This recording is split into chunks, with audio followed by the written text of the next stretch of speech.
Okay, welcome back to Accounting 101, Chapter 9, Solutions to the End of Chapter Assignments. Let me see what we have. Review questions 1, 2, 3, 4, 7, and 8. Number 1, define property, plant, and equipment. Provide some examples. Well, property, plant, and equipment are long-lived, tangible assets used in the operation of a business. Long-lived means they have a life expectancy greater than 1 year. Examples would include land, building, equipment, and furniture, fixtures, automobiles, machinery, and the like. Review question number 2. Plant assets are recorded at historic cost. What does the historic cost of a plant asset include? Well, that would be the purchase price plus all the incidentals that go along with obtaining the asset, getting it located where you need it to be, where you want it to be, and up and operating as intended. So that would include the purchase price, any related taxes, commissions, and amounts paid to ready the asset for use. All right. 3.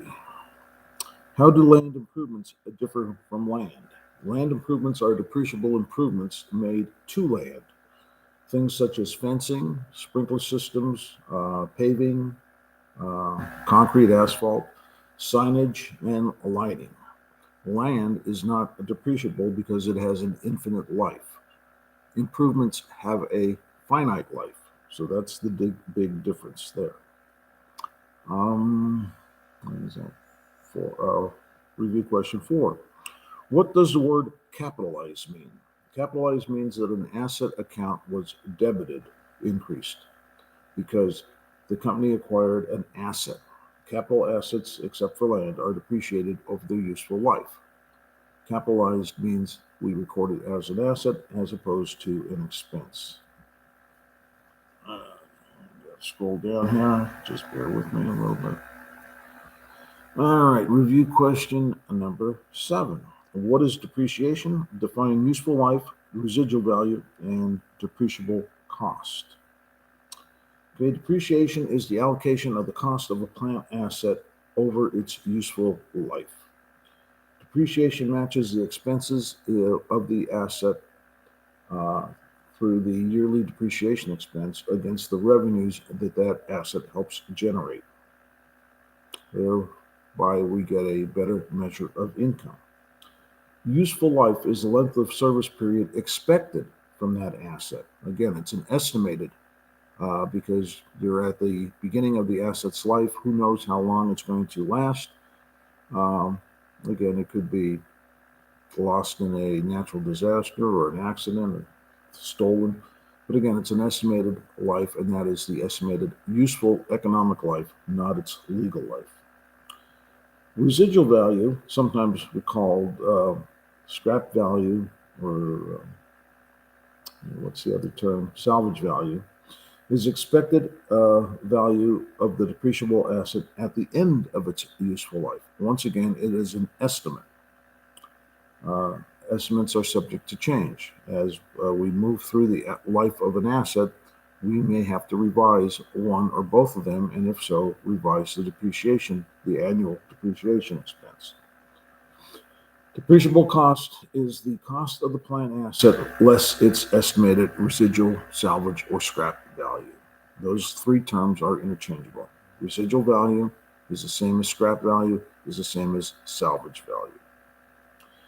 8. Which depreciation method ignores residual value until the last year of depreciation, and why? It may even be next to the last year of the depreciable life. That would be the double declining balance method. It ignores residual value in the computation of the yearly depreciation expense calculation, but we have to keep in mind the salvage value because we cannot depreciate the asset below that or come up short of it. So salvage value is the target we want to hit in the last year or next to last year. And again, that depends on the estimated life. If it's relatively short, a 3-year, 4-year, even a 5-year life, we'll be talking 60, 50, or 40% depreciation rate respectively. And also another variable is how much the salvage value is. Okay, if it's relatively high, chances are you're going to depreciate the asset before the end of its useful life. If the salvage value is very low and maybe the percentage is 40% or less, then you might find yourself in a situation where the last year you have to increase the depreciation expense over what the calculated amount would be. Okay. It wasn't assigned, but let's look at 9. How does the business decide which depreciation method is best to use? Well, they should pick the method that best matches the expenses against the revenues, the depreciation expense against the revenue, when deciding which method to use. An asset that generates revenue evenly over time, you would want to use the straight line method. The units of production method works best for an asset that depreciates due to wear and tear, usage, rather than obsolescence.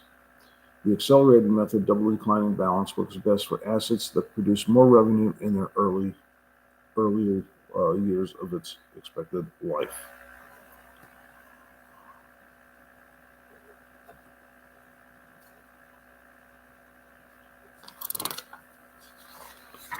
All right, that brings us to the short exercises. Okay, what do we got here? 3, 5, and 9, I believe. Okay, short exercise 9, 9-3. Computing first year depreciation and book value. On January 2024, Air Canadians purchased a used airplane for $37 million. Air Canada expects the plane to remain useful for 5 years or 4 million miles and to have a residual value of $5 million. The company expects the plane to be flown 1,400,000 miles during the first year.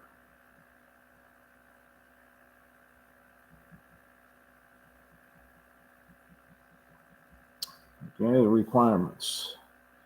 Compute the first year depreciation expense on the airplane using the following methods: straight line, units of production, and double declining balance.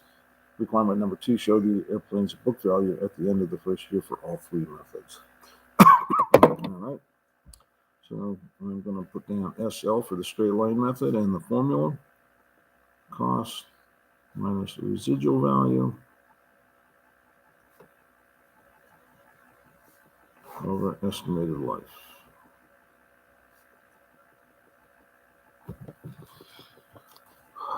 Okay, there's the formula. All I have to do is plug in the numbers that they give us.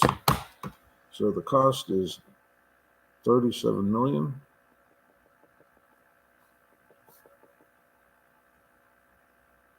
Less the residual of $5 million.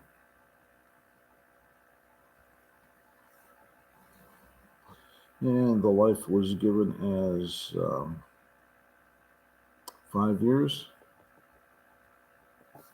And that means our depreciation expense would be $6,400,000 for year 1. Well, straight line method would be for each and every year.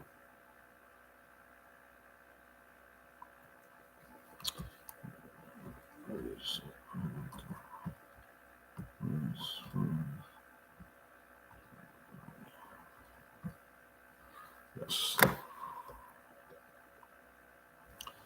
Just give me a second so I can make the T accounts for the airplane and its accumulated depreciation.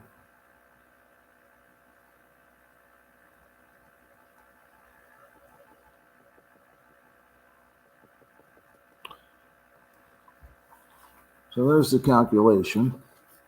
37 million less 5 million residual value divided by 5 years, get 6,400,000 for the first year, and it would be the same for the other 4 years under the straight line method.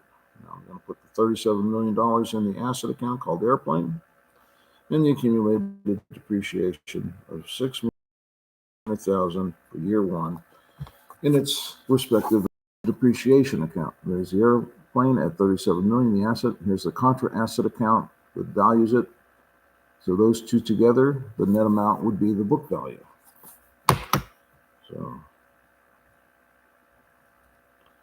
would be 30,000, 600,000.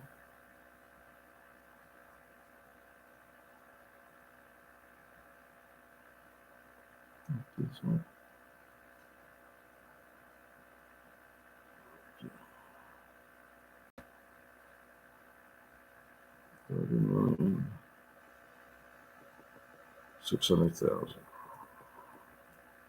Now put it down here, right bigger.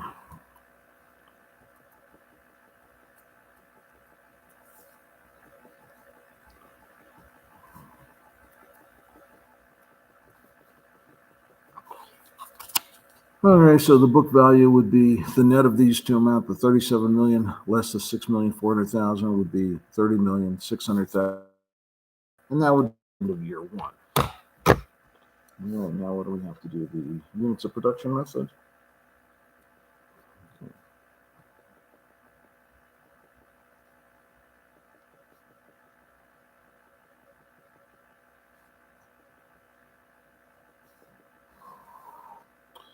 So again, we take the same formula. I'm not going to repeat it. It's going to be the cost of the airplane, 37 million, less its residual value of 5 million. And we're going to divide by its estimated life in miles now. And that would be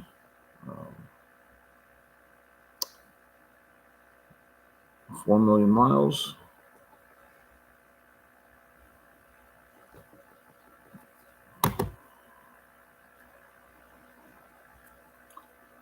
So we get a rate there of, let's say,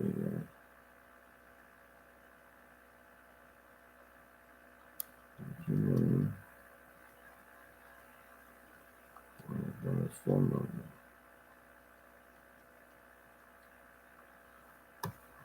$8 per mile.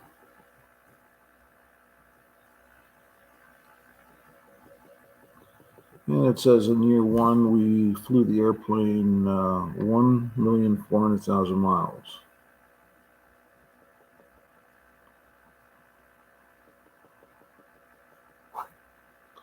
And that would be 11,200,000.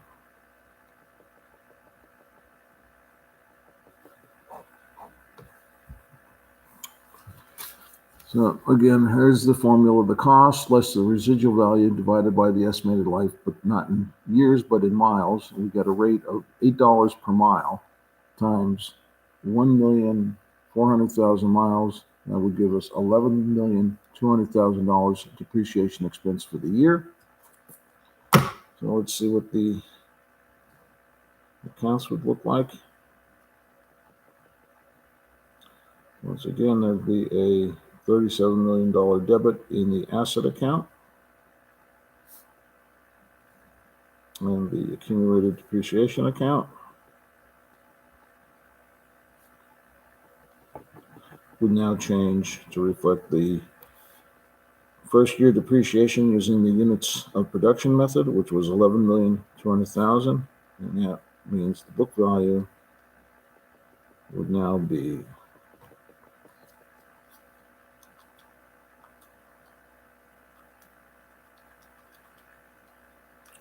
$25,800,000.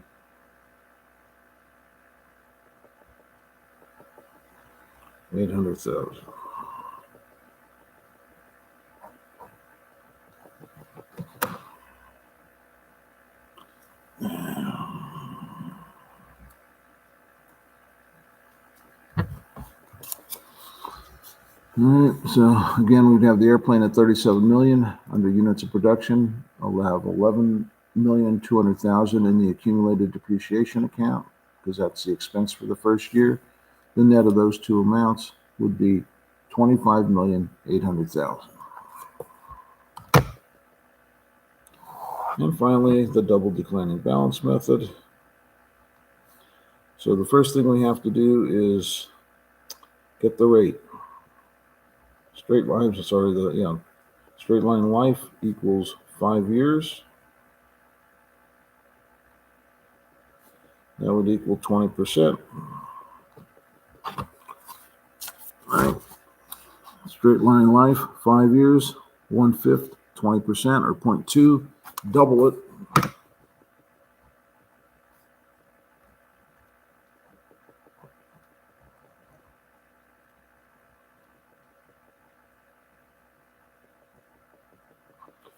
And that's going to be 40%, which I call the double declining balance rate. So all we do, the declining balance rate, is take the cost, the carrying value at the beginning of the year, which is in year one be the $37 million, times the 40%.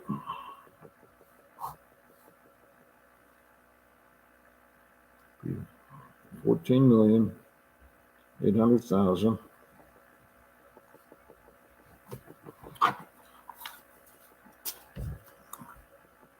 $37 million times the 40%, you get $14,800,000. I'm just going to mentally say, hey, the salvage value is $5,000, so the depreciable basis is accumulated would be $32 million. I'm only at 14.8, so I haven't hit the salvage value yet. So now we have to just calculate the book value.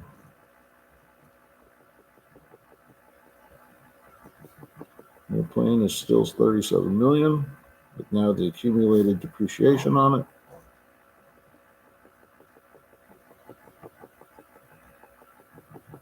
goes up to 14,800,000, but it's a credit balance. So the combination of those two would be 22,200,000.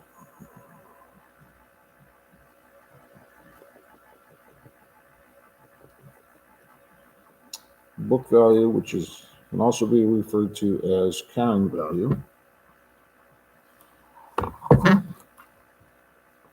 And there's the accounts. There's the asset less its accumulated depreciation of 14,800,000 as we calculated over here. So the book value would be the net of those two amounts, 22,200,000. Okay. What do we have next? Short exercise 5. Calculating partial year depreciation.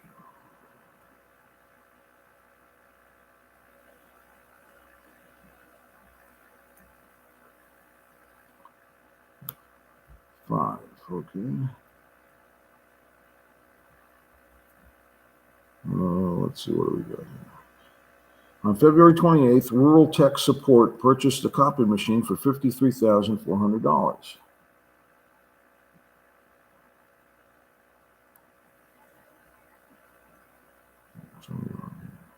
Five. This.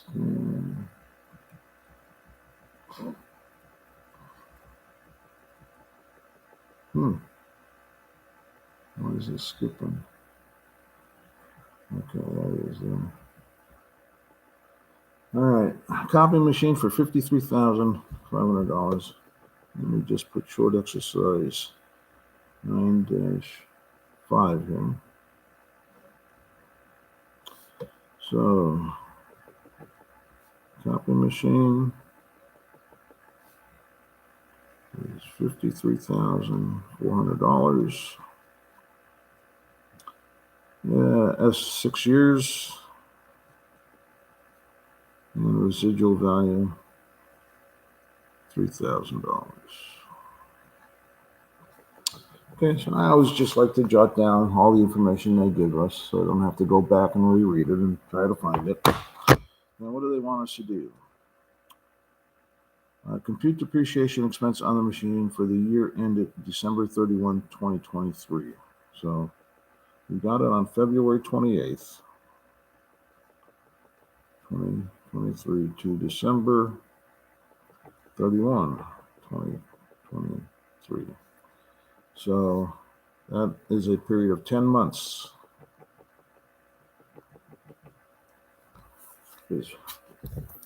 January has come and gone, February has come and gone, So 2 months have behind us, 10 months are ahead of us. So let's figure out what do they want us to do using the straight line method. Okay. So that's cost plus the residual value over the estimated life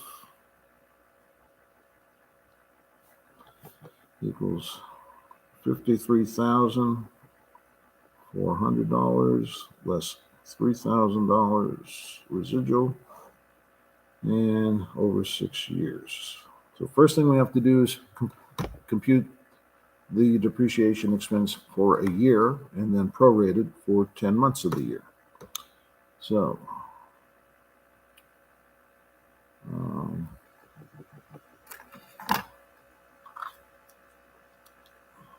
53, yeah, $50,400 divided, hit the wrong button. 50,400 divided by 6 would be $8,400 per year.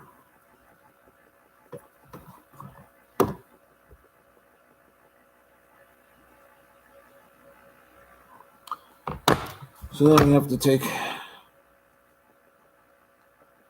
10/12 of that. Divided by 12 times. And we get $7,000.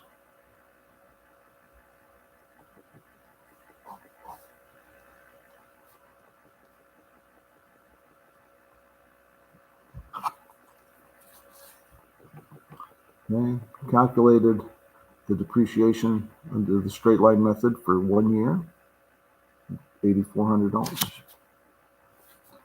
And then multiplied by 10/12, the fraction of the year that we own the copy machine, get $7,000 for the period February 28th through March 31st. Then one more short exercise 9, dash 9. Selling an asset at a loss.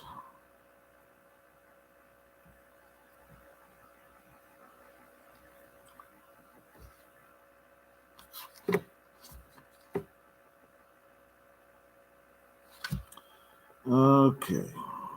Alpha Communication purchased equipment on January 1, 2024 for $27,500. $27,500 is the cost. And where am I getting that from? I'm looking. Okay. Yeah. Eyes are focusing on 9-8. Sold for $20,000 on 12/31/26. Accumulated depreciation was $10,000.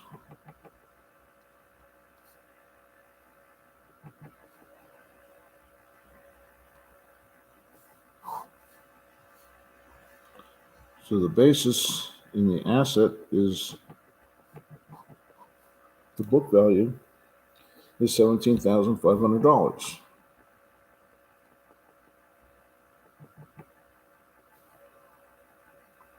Let's just check that the depreciation doesn't have to be up there. Yeah, December 31, 2026. Yeah, all right.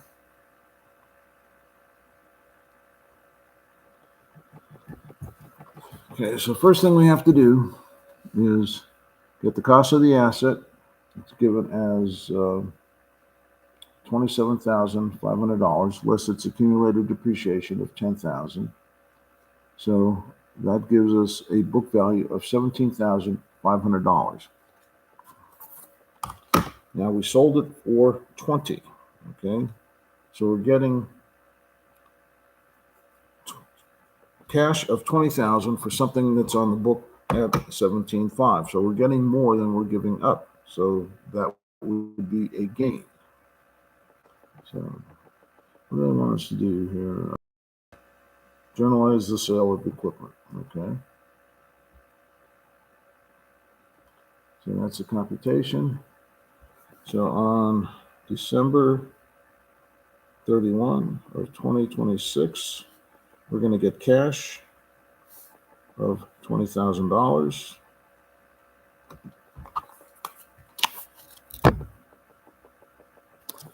We have to debit the accumulated depreciation. Get rid of that when we're getting rid of the asset.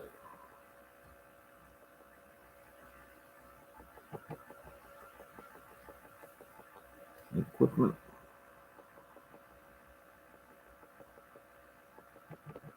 And that was given as $10,000.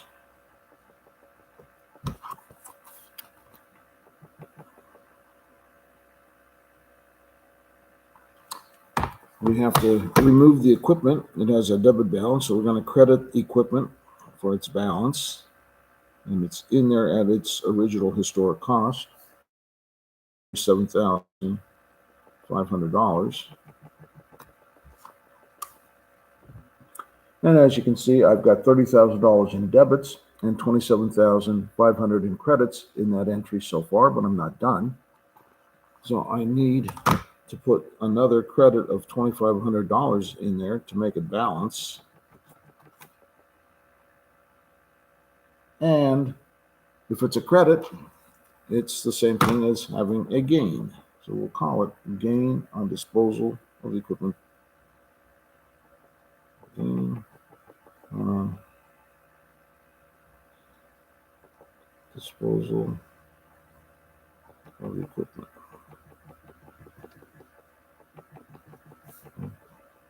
You want to give a little description. Sold. What was it? Did it tell us? It was sold equipment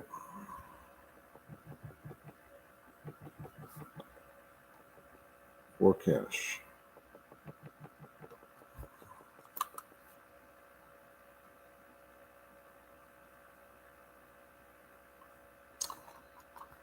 All right, exercise 17.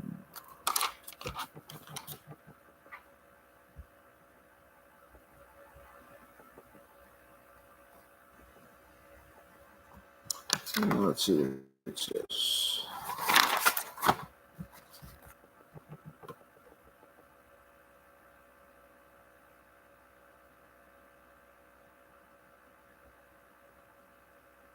Exercise 17. Lawson Furniture purchased land paying $65,000 and signing a $250,000 note payable. In addition, Lawson paid delinquent property tax of $5,000, title insurance costing $4,000, and $9,000 to level the land and remove an unwanted building. The company then constructed an office building at a cost of $400,000. It also paid $54,000 for a fence around the property, $12,000 for a sign near the entrance, and $8,000 for special lighting on the grounds. Number one, the cost of the land improvements, and the building. So I'm going to set up a schedule here with those three captions. I'll show it to you before I go any further.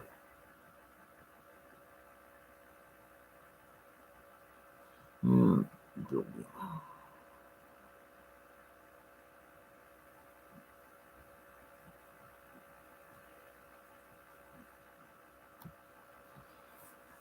Okay, so I just got my three columns, and then I'm going to write down all the expenses and put them in the appropriate column. So purchase price. Okay, that was $65,000.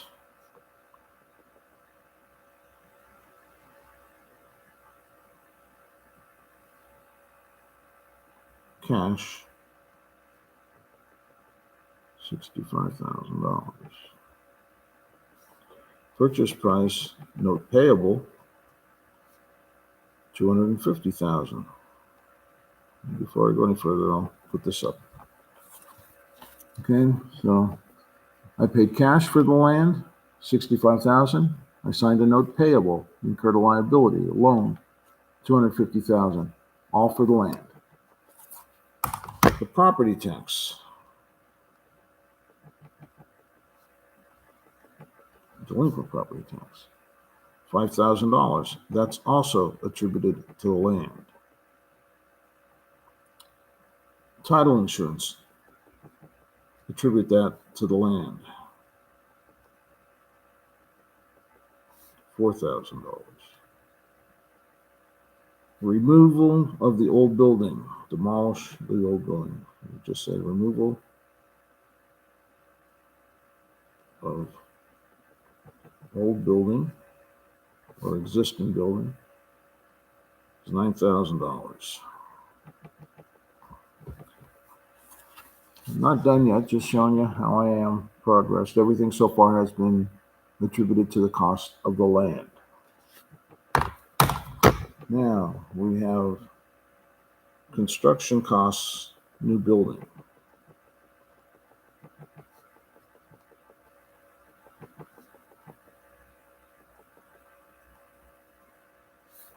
$400,000.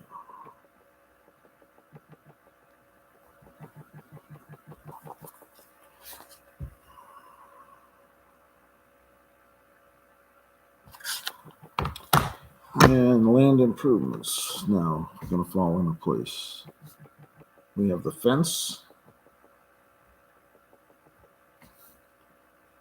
$54,000.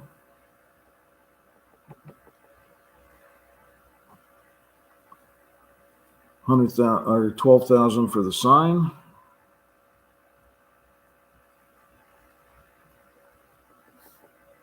And $8,000 for the lighting.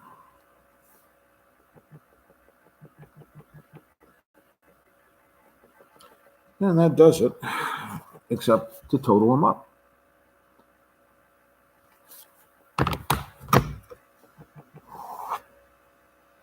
So you get $333,000 for the cost of the land. You have $74,000 in land improvements, and you have $400,000 for the cost of the new building.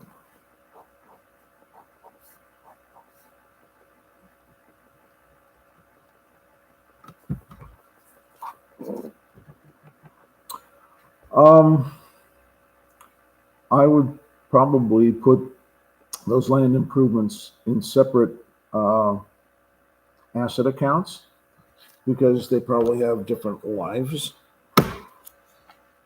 There's another technique or alternative approach companies use. It's called grouping assets of similar nature.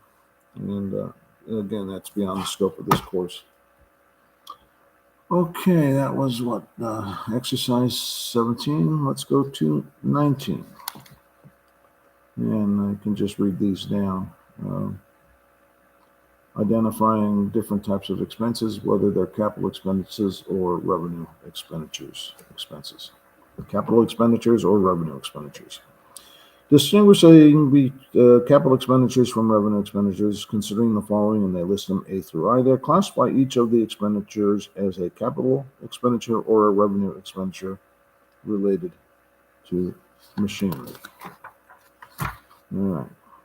The purchase price, that would be part of the asset capitalized. So that's a capital expenditure. The ordinary recurring repairs to keep the machinery in good working order. That is a revenue expenditure. That would be your lubricating, cleaning it, or changing filters, or what have you, whatever. We don't know what type of machinery it is, but the routine maintenance that occurs on an ongoing basis, possibly several times a year. See, lubrication before machinery is placed in service, that would be capitalized. So you can see lubrication afterwards, once it's up and operating, very well would be a revenue. But in this case, it's part of the cost of getting the machine located and up and running as intended. So it would be capitalized as going to the asset account. D, periodic lubrication after machinery is placed in service. That would be a revenue expenditure, regular maintenance item. E, major overhaul to extend useful life by 3 years. That would be capitalized. Again, the rule is if it's going to increase the expected life, residual value, or make the machinery operate more efficiently, it will be a capital expenditure. F, sales tax paid on purchase price. That would be go into the asset account, so it's a capital expenditure. G, transportation insurance while machinery is in transit from seller to buyer. That would be a capital expenditure. H, installation.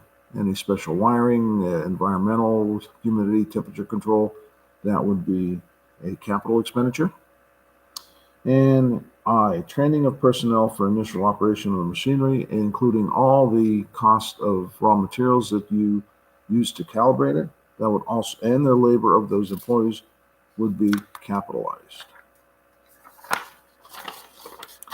Okay. Exercise 20.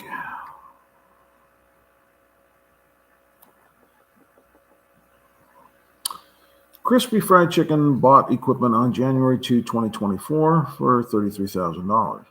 The equipment was expected to remain in service for 4 years. Now, I'm going to summarize all this stuff. So, exercise 9-20. What do we have? Cost equals $33,000.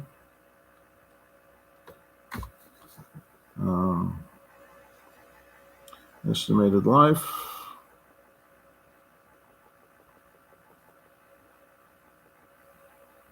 $4 years or 6,750 hours. And at the end of its useful life, the residual value is estimated to be 6,000.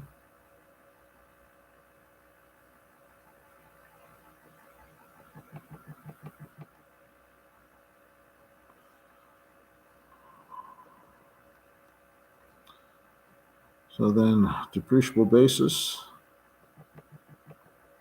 or depreciable cost. Yeah, I'm talking like a tax guy. 327,000. And then they tell us equipment will be operated how many hours for year 1, year 2, year 3, year 4. That's for the units of production method. So requirements, they want us to calculate the depreciation expense, accumulated depreciation book value per year for the equipment under the 3 depreciation methods. Straight line, units of production, double declining balance, show computation. Note, 3 depreciation schedules must be prepared. So similar to what let's see, very similar to what's going to be on the exam, next exam. Book value,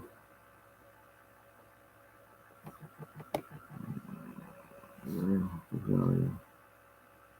of the year.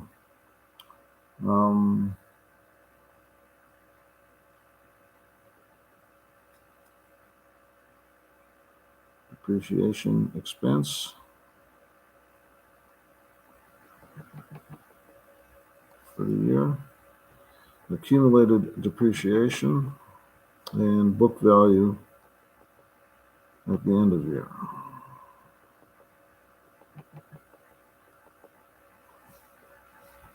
And what do we have here?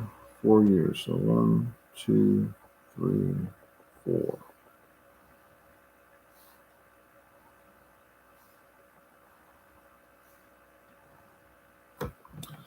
I'm just setting up a little schedule. Looks like this. Again, this will be similar to, if not exactly, what you're going to have on the next exam. In fact, the next exam is going to be an exercise like this, except the numbers are going to be different. Okay. So the book value, and again, book value, subscript BOI, beginning of year, book value, subscript EOY, end of year. Okay. So the book value at the beginning of the year is 33,000, and this is we're gonna do the straight line method first. Okay. So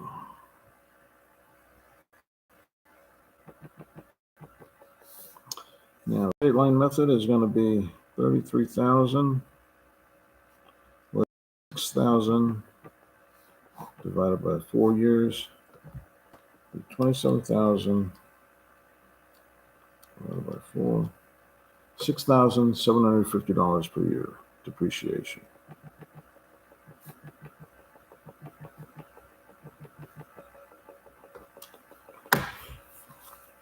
Okay, so there's the calculation.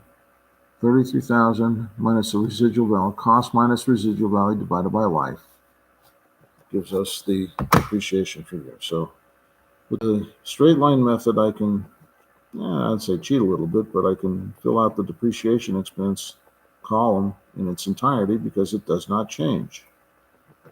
It's the same each and every one of the 4 years. $6,750, year 1, year 2, year 3, year 4. So now I just have to go 6,750 for year 1 is the accumulated. And for each year, the is going to go up by 6,750.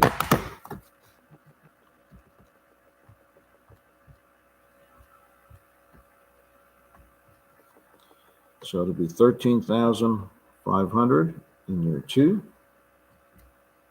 20,250 in year 3, and 27,000 in year 4. So all I did was accumulated depreciation year 1 is 6,750. In year 2, it's these two numbers added together, where you can get the prior year and add the current years. Same thing. So 6720, or I'm sorry, 6750, 13,500, 20,250, and 27,000. Notice the 27,000 equals the depreciable cost. Now the book value at the end of the year, to fill in this column, all you do is subtract the accumulated depreciation from the original cost, and you'll get these numbers. And then the end of year 1 book value becomes the book value at the beginning of year 2, so on and so forth.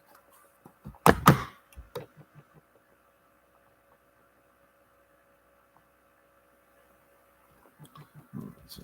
13 minus 6750, 26,250.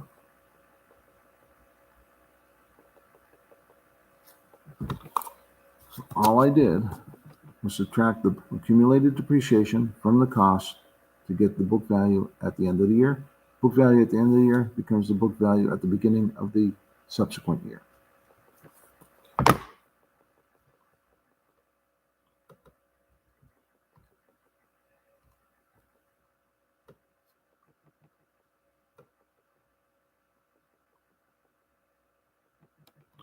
Book value at the end of year 2, all I do is take the accumulated depreciation from the original cost. Alternate way to do it would be to take the book value at the beginning of the year, less the depreciation expense for the year. But the best way to do it is just use the cost, less the accumulated depreciation.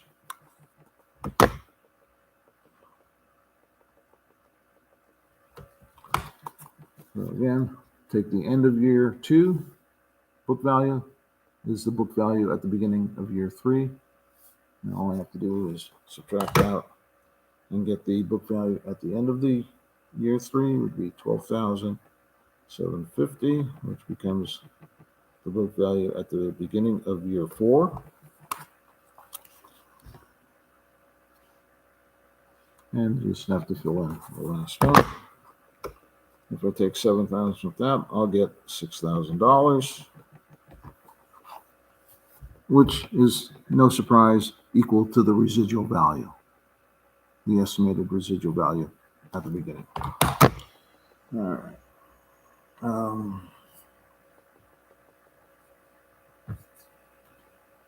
Okay, now we got to do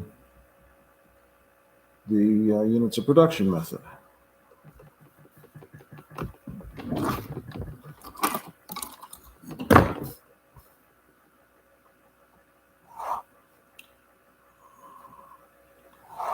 requirement number 2. So again, just going to label it over here UOP with hyphens in between. We have to figure out the rate of depreciation for each unit. So we go back to the formula, cost less residual value.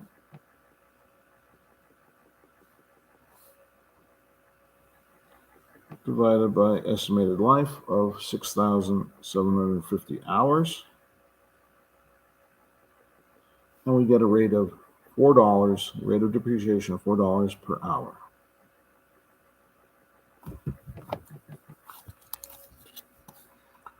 Cost, residual value, that would be $27,000 divided by 6,750 hours, estimated life, $4 per hour. So I'm going to do and again, I got the little label over here, U-O-B, units of production, so I know what I'm working with. Set up that table again. Year, book value, beginning of year, depreciation expense for the year, accumulated depreciation, and book value, end of year.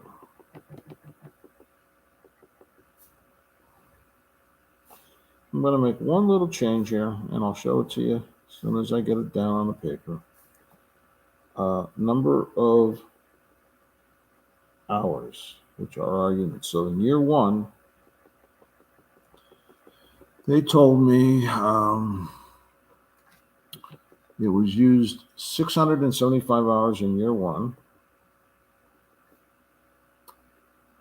2,025 hours in year 2, 2,700 hours in year 3,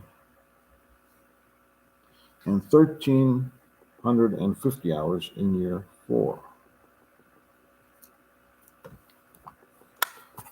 Well, just to make it easy for myself, I don't have to keep looking back and reading that paragraph. I got all the information I need right here. So I'll just fill in the schedule or the table or whatever you want to call it. So the book value at the beginning of the year 1 is $33,000. What's the depreciation expense for the year? Well, the rate of $4 per hour times the 675 hours, which would be $2,700. And what we'll do here, we'll say year 1, 2, 3, 4. Show you the computation. 675 hours times $4 per hour, 2,700. Okay, so now the book value at the end of the year would be the book value at the beginning of the year less the accumulated depreciation. And in year 1, the accumulated depreciation is always equal to the expense for the year. So we end up with the book value at year end of $30,300.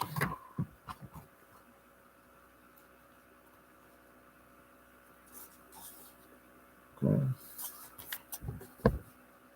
Cost plus the accumulated depreciation equals the book value. That comes down for the beginning book value at the beginning of year 2. Year 2, they said we used it 2,025 hours times $4 an hour is $8,100 depreciation expense for the year.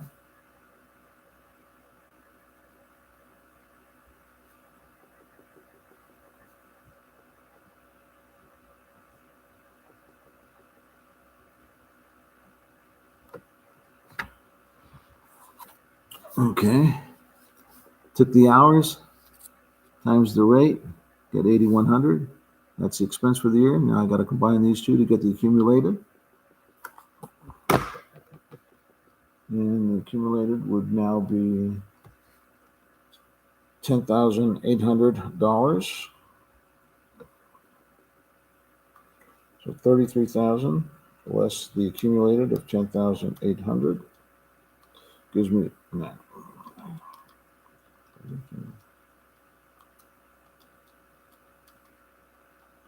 Gives me a book value of $22,200 at the end of the second year. Right here. So to get the end book value end of year 2, go back and get the cost. 33,000 less the accumulated depreciation of 10,800. Or you can take the book value of that year less the expense. Either way, you're going to get the same number. Commutative law of addition. Bring that number at the end of year 2 to the beginning book value for the beginning year 3 beginning. And now we have 2,700 hours in year 3 times the $4 rate of depreciation. $10,800 depreciation for the year. Add that to the previous row's accumulated depreciation of 10,008. We get 21,600. And while I got that in there, 33,000. I'll compute the end of year book value.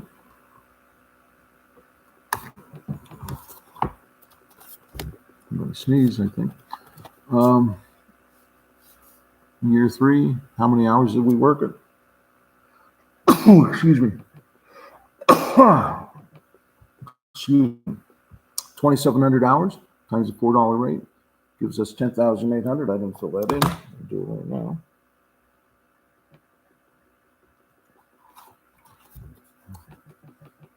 $10,008. That's the expense for the year. Compute the new, add that to the previous accumulated depreciation, or add them all up, or you can do them both and check yourself, and then subtract that from the original cost to get the book value at the end of the year, or just this year's expense from the prior year's ending book value. Year 4, we use the Fryer 1,350 hours. $4 per hour is the rate. And that's going to be $5,400 depreciation expense for year 4. Right down here. Number of hours times the rate, 5,400. Put that in the depreciation expense. And then bring the last year 3 ending over to the beginning for year 4. I'll do that now.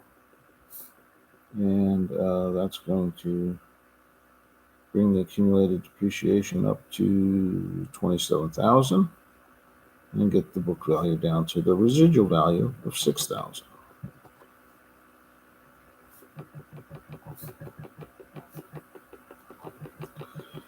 Okay, I just added dollar signs up on the first row so we know we're working with dollars. Here's the computation. 1,350 hours times $4 per hour is $5,400 depreciation expense for the year. Brought the end of year 3 to the beginning of year 4 for the book value, and now I can say, hey, accumulated depreciation, I can add all these up to get 27,000, or I can take the previous year's accumulated depreciation, add the current year's depreciation expense to it. Either way, you're going to get 27,000. Take 33,000 cost plus the accumulated depreciation to get the book value at the end. Again, no bit of magic here. It's all math.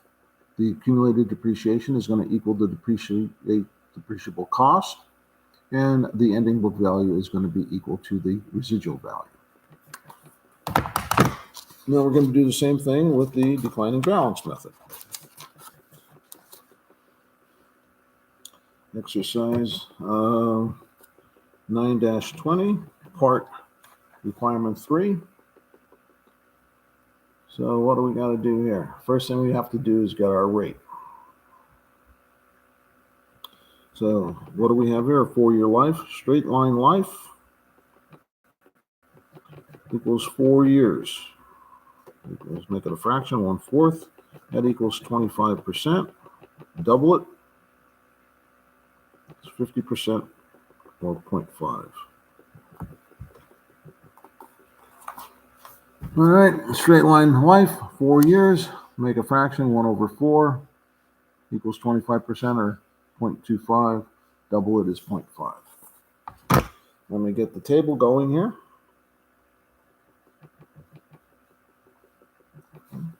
Book value, beginning of year, depreciation expense for the year, accumulated depreciation, and book value end of year. Now, what I like to do with the declining balance method, I always like to make a notation of what the residual value is. Once again, it does not enter into the computation of your yearly depreciation expense, but we have to keep in mind that residual value is a target above which was given as $6,000. So I want to keep that in mind. I just give myself a little note. Just watch for $6,000, or you can say, hey, accumulated depreciation can't go over $27,000, or it's got to be added to get up to $27,000 somewhere along the line. So let's get our $33,000 as our beginning book value. And I'm just going to note it down here. The formula is book value, beginning of year, times the rate. So year 1, 2, 3, 4, 33,000 times 0.5. It's going to be $16,500.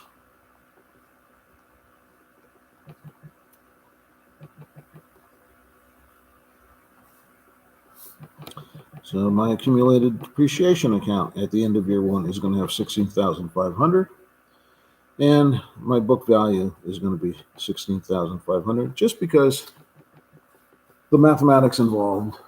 Start off with $33,000. Here's the calculation: 0.5 book value beginning year times the rate, $16,500. That's the expense for the year.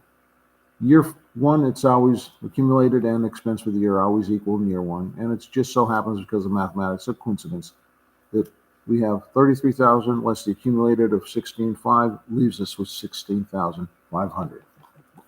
Bring that down to year 2, beginning book value. I'll put it in my little calculation table down here. Times 0.5, that would be $8,250.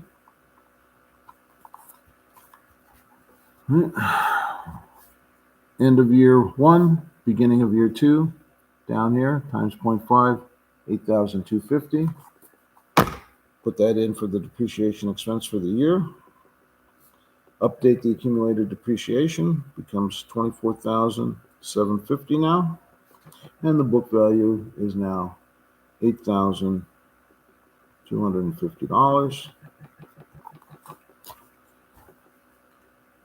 Beginning of the year book value, last year's ending, 50% of it, $8,250. Depreciation expense for the year. Add these two together, or add this to that. You get $24,750 as our accumulated, leaving us a book value at the end of the year of $8,250. Now let's see what happens. $8,250 times 50% is $4,125.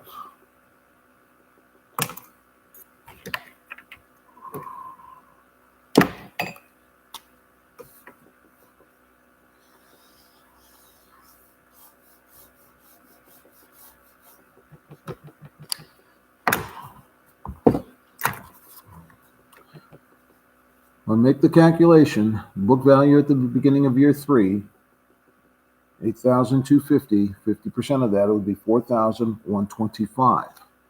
Well, I can see here, I've pretty close to the salvage value of $6,000 at the end of year 3. My salvage value is $6,000. My book value at the end of year 3 is $8,250.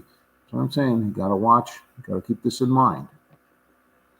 So if I put $4,125 onto that, I'm going to get, subtract that out. I'm going to be, $4,125 ending book value. I want it to be $6,000.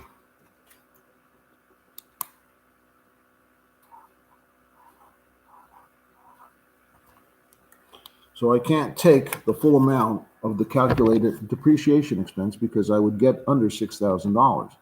So if I look here to go from a book value of $8,250 to a desired targeted book value of $6,000, how much more do I need to depreciate that asset? $2,250.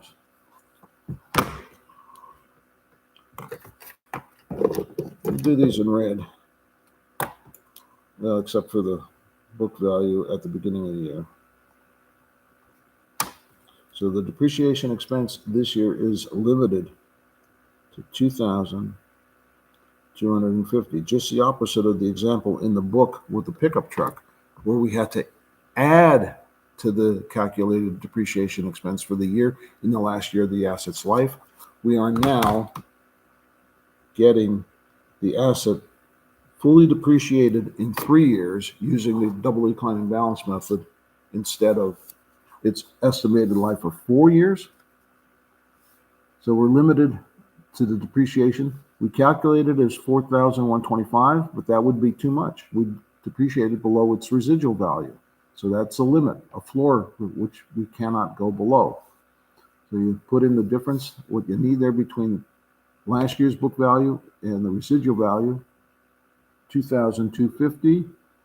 Now your accumulated depreciation is $27,000. Your book value is $6,000. That's what you want. One more thing to do here to complete it. What's the book value at the beginning of year 4 is equal to its ending of year 3, which is $6,000. Accumulated depreciation expense in year 4 would be 0. The accumulated depreciation account in year 4 would be still $27,000, and we'd still have a book value at the end of year 4 of $6,000. Okay, $6,000 end of year 3, beginning of year 4. No depreciation expense in year 4 because we're fully depreciated based on the estimates we made at the outset of the asset's life. Accumulated depreciation, $27,000. Book value is still $6,000. All right. Exercise 24. Probably something with, 24,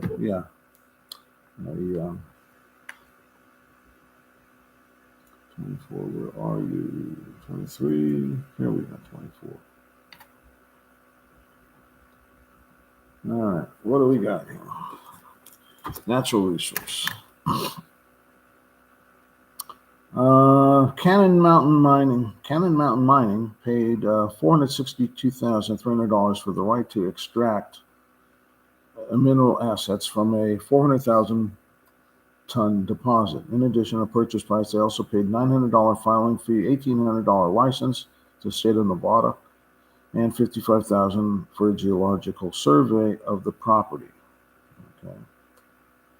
Because Cannon purchased the rights to the minerals only and did not purchase land, it expects the asset to have 0 residual value. During the first year, they removed and sold 50,000 tons of minerals. Make journal entries to record the purchase. Well, first of all, we've got to figure out the depletion here. And first, before we do that, we have to get the basis, or the cost. So purchase price, let's head this up, exercise 9-24, so we know what we're working with. Purchase price, $462,300.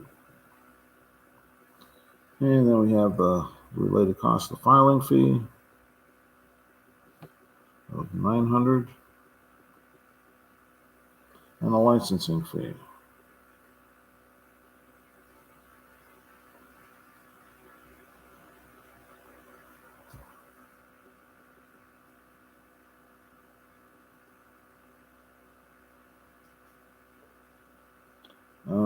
let's see, filing fee, $1,800 for licensing.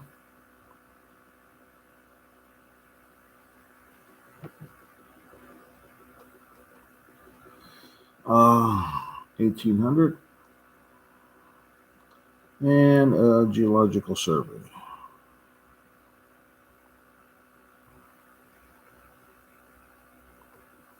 $55,000.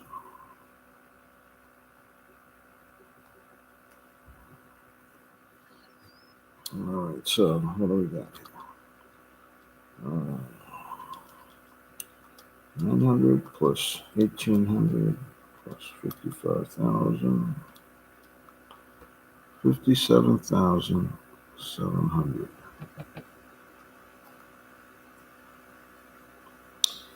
Plus the 462, 300, 520,000 total.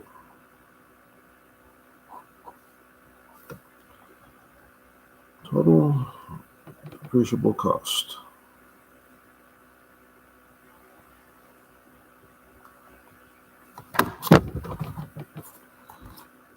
Okay.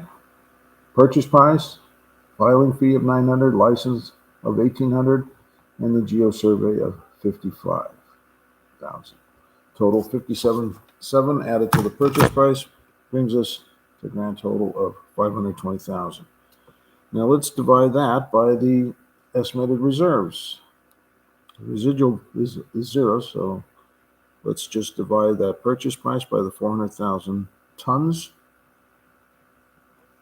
And we get a depletion rate of a little over $1 a ton divided by 400,000. I thought it was 500,000. $1.30 per ton.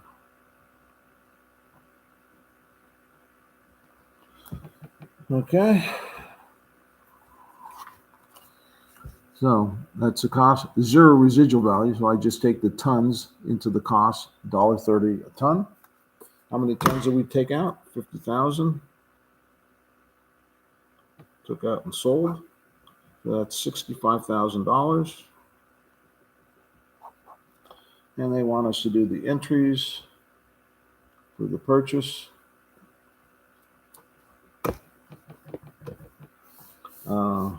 So we'll debit an account called minerals, or mineral deposits.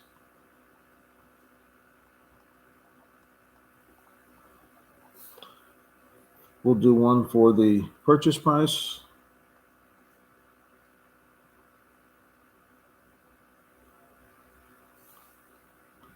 We'll do another for the additional costs to be able to operate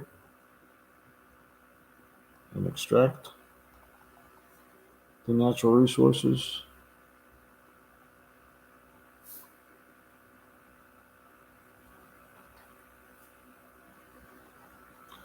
And I'll put a notation down here is $900 for filing fee.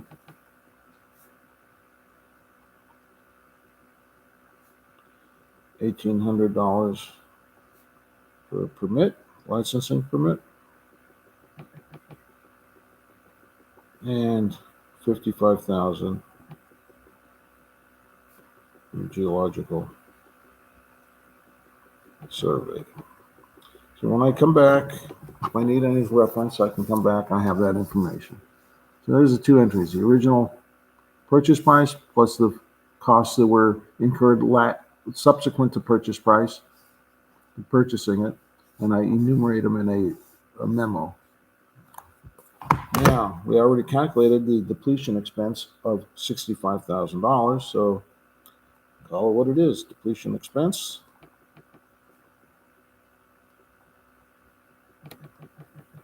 On the minerals deposits,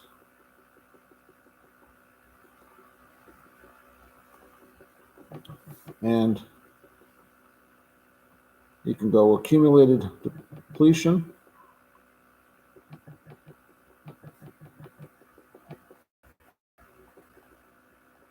mineral deposits,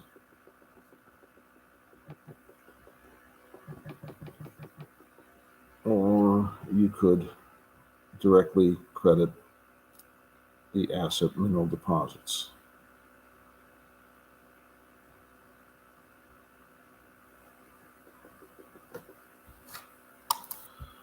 All right. There's the entry to record the acquisition and the ancillary cost. And